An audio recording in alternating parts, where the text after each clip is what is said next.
અ, અમદાવાદના ક્રાઇમ બ્રાન્ચના squad incharge inspector Shri જેબલિયાના સ્ક્વોડ દ્વારા ખૂબ જ મહેનત કરીને એક નવા પ્રકારના એમઓનું પાર પાડવામાં આવ્યું છે, જેમાં ક્રાઇમ બ્રાન્ચ દ્વારા 371 ગ્રામ કરતાં વધુ મેફેડ્રોન ડ્રગ્સ છે, જેમને આશરે માર્કેટના ભાવ જે છે લગભગ 40 લાખની આજુબાજુ હોય છે, એવા જથ્થા પકડવામાં આવેલું છે.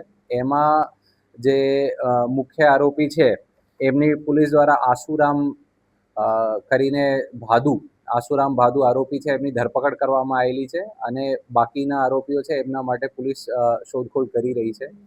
એ એમઓમાં ખાસ એ ધ્યાન ઉપર આવેલું છે કે એ લોકો રાજસ્થાનથી ડ્રગ્સ લાવતા હતા અને અહીંયા બાપુનગર વિસ્તારમાંથી અમુક કુરિયરની દુકાનો મારફતે એ ફક્ત ગુજરાત જ નહીં, બહારની જે શહેરો હોય, દાખલા તરીકે બેંગ્લોર વગેરે, ત્યાં પણ એ ડ્રગ્સનો કોરિયર મારફત નાની ક્વોન્ટિટીમાં કાપીને એ મોકલતા હતા.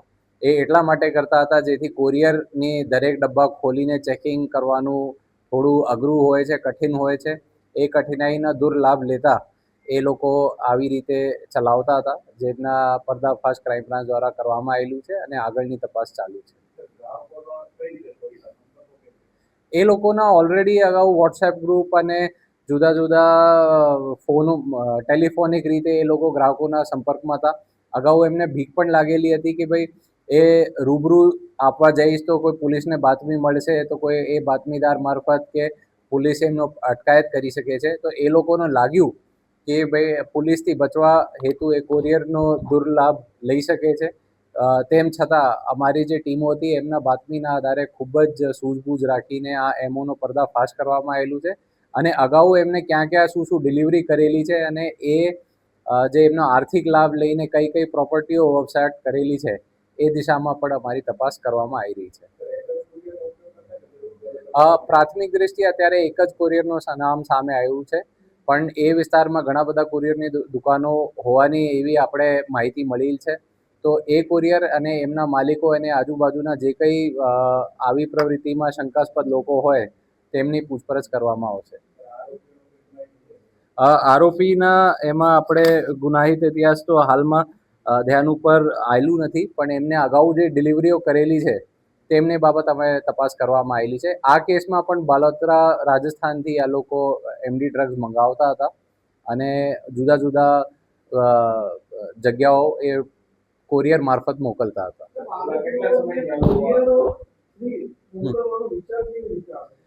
એમને જે આપણે કીધું પહેલા અગાઉ અમુક જે આરોપીઓ હોય કે ડ્રગ પેડલર હોય એમના મનમાં એક એવી પણ શંકા હોય છે કે ભાઈ કોઈ એમની બાતમી આપી દે અથવા એ પકડાઈ જશે. તો કોરિયરથી એવું હોય કે એમને લાગતું હતું કે કોરિયરથી મોકલશે તો કોઈ સીધી દૃષ્ટિ એમનો પકડશે નહીં, પર એ એમના જે એમઓ હતા એમનો પર્દાફાશ ક્રાઇમ બ્રાન્ચ દ્વારા કરવામાં આવી ગયું છે અને સાથે સઘન તપાસ કરીને આરોપીઓને પણ અટકાયત કરવામાં આવેલી છે. એ અત્યારે જેટલી મહિનાથી એમની જે ડિલિવરીઓ મળેલી છે એમની ઉપર આગળ રિમાન્ડનો મુદ્દામાં આપણે તપાસ કરવામાં આવશે. એ અત્યારે સૌથી વધુ એમને બેંગ્લોર મોકલવાની તૈયારી હતી, જે ટેલિફોનિક રીતે પોતપોતાના ગ્રાહકો સાથે સંપર્કમાં હતા એવું અત્યારે પ્રાથમિક દૃષ્ટિએ જાણવામાં મળેલ છે.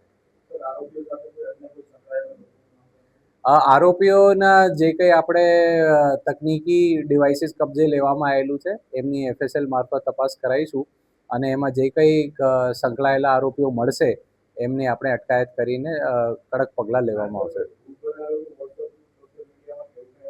નહીં, આમાં આવું કોઈ ગ્રુપ બનાવેલું ન હતો, પણ અમુક આરોપીઓમાં એવા ભ્રમ હોય છે કે પોલીસ જે છે આ નાના કેસ કરશે નહીં, પર એ આવા આપણે જે એમઓ કર્યા એમનાથી આપણે જે આરોપીઓ ખોટી રીતે વિચારતા હોય કે ભાઈ પોલીસ નાની કેસો નહીં કરશે, એમના માટે પણ એક દાખલારૂપી કેસ છે, જેથી આપણે કોઈ પણ પ્રકારના દૂષણ હોય એમનો ટોલરેટ કરવામાં આવશે નહીં.